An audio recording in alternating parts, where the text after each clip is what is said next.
I am Willard Gill. I was born in Hardin County, Kentucky on January 13th, 1925.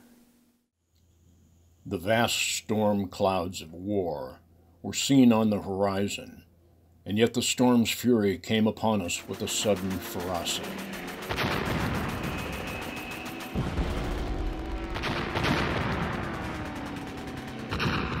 President Roosevelt said in a statement today that the Japanese have attacked Yesterday, Pearl Harbor, Hawaii from the air. December 7th, 1941, a date which will live in infamy. The United States of America was suddenly and deliberately attacked by naval and air forces of the Empire of Japan. Millions of young men from across our nation, from all backgrounds, were called into the nation's service. Well, I had a job at the U.S. Army Hospital in Fort Knox. I was working in the hospital kitchen. The first step for every man was being inducted. I was drafted when I was 18 years old. In 1943. Then, basic training.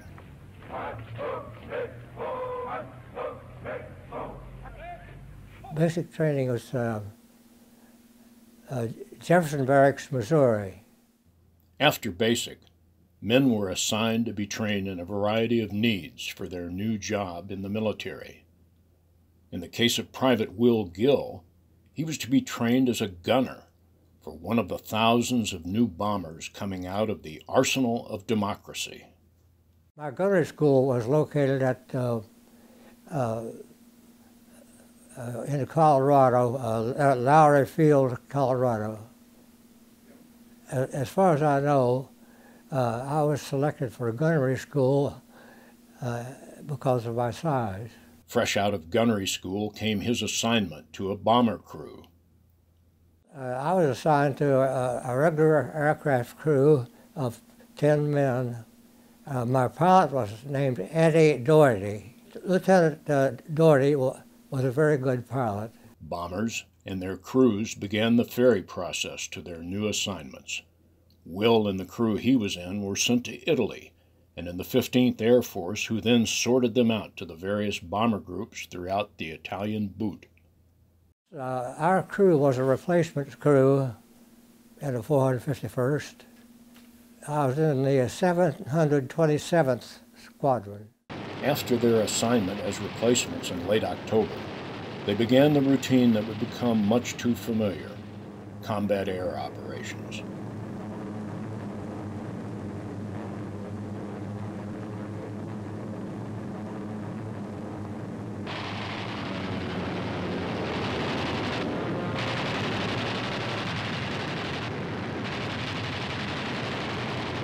Yes, we had briefings before the flight, usually early in the morning, told them what the target was and what we were to do.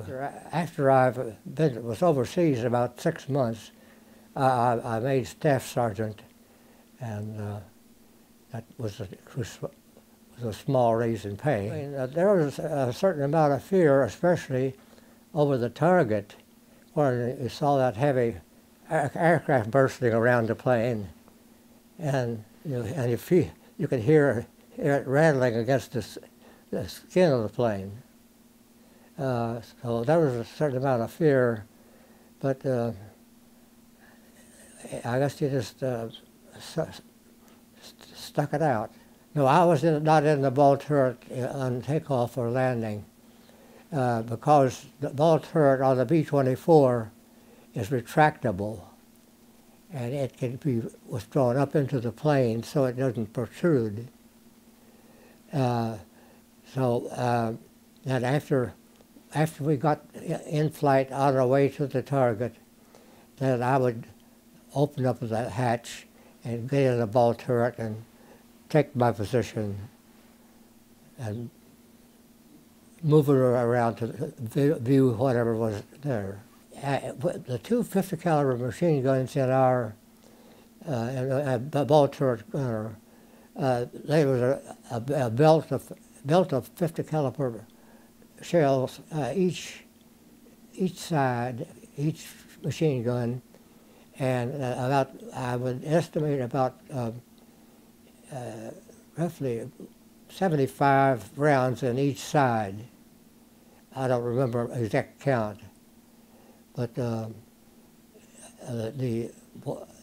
whenever we fired the guns, the shells would be ejected out to the side of the turret and would fall to the earth or the sea, wherever it was. I was there in the latter part of the war, and we saw German aircraft at a distance, but we never were attacked by the aircraft themselves. We had fighter escorts, and I got a mailing from the Tuskegee Airmen, the Red Tail Squadron of P-51s that accompanied us sometimes, and they were very welcome sights to see them flying alongside. Some missions started out routine, but were anything but routine. The mission that I was flying when we were shot down was to Bleckhammer, Germany, oil refinery.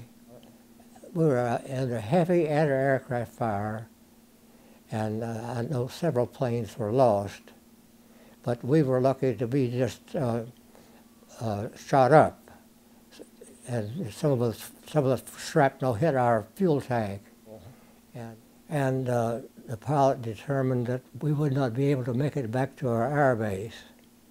So that's when the engineer spilled his chute out.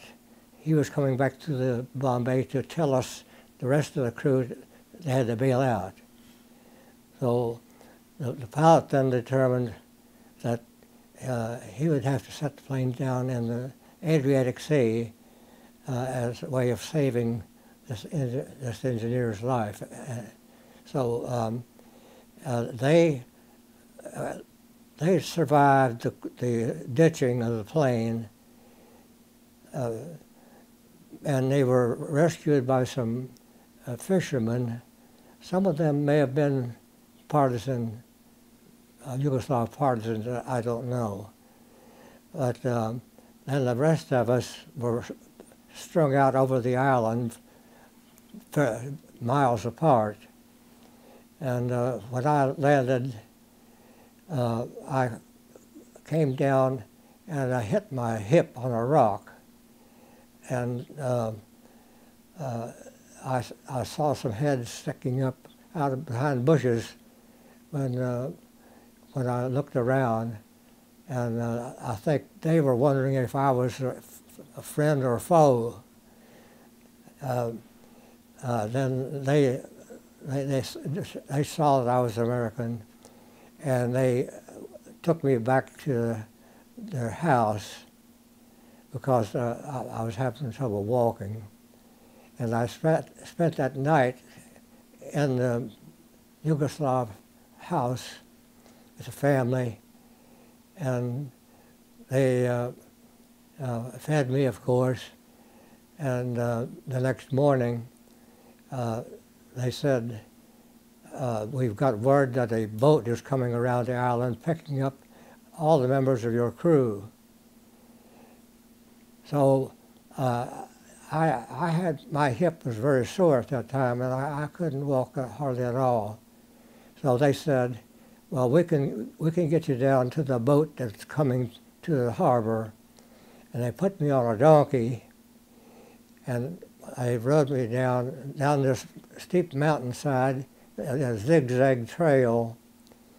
And as I got close to the harbor, I saw the boat was there waiting for me.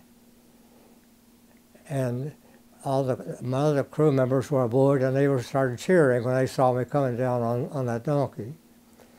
So from there, I was taken to a city. All of us were taken to a city called Hvar, H-V-A-R, and we were there for a day or two while we were waiting to find out about transportation. So we got a boat ride back to where the C-47, U.S. American CS-47 plane picked us up and flew us back to the city of Bari in Italy, where there was a hospital, and one of our crew members had hurt his leg or something, and they examined him and said he better stay here. So the rest of us, they deloused us and gave us some food and made us comfortable for that time. And then we got a truck ride back to our base in Castelluccia, which is some miles away. And we were really hungry, and we didn't have anything to eat on the truck except they were hauling a bunch of onions. And so we sampled a raw onion or two before we got back to our base.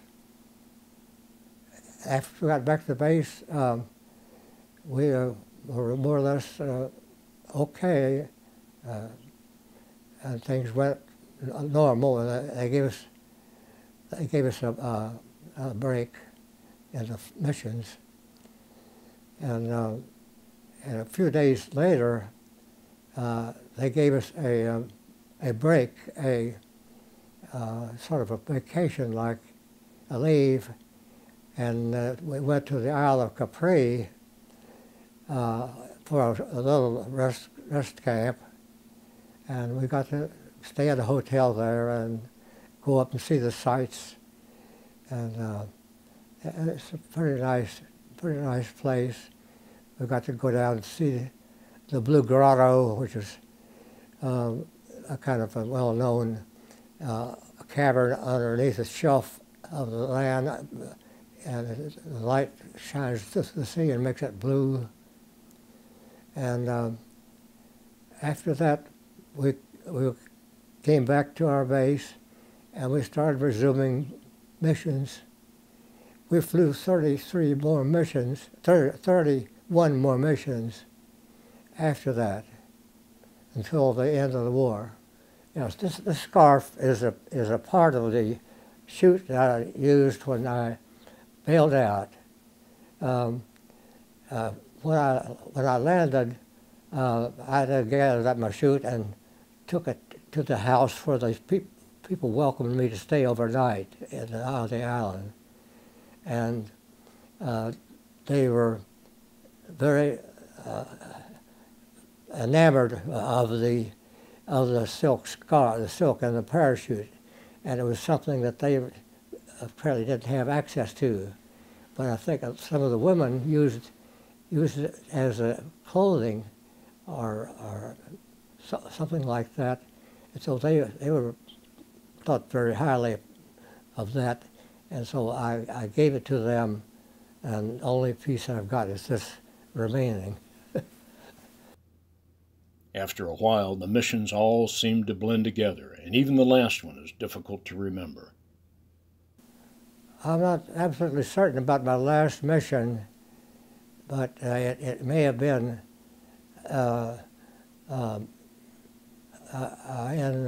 Germany, Mülheim. Maybe a railroad yard. Will remembers his special reminders of his service, and they come from many sources, such as this one. Well, I did want to mention that model of the B-24.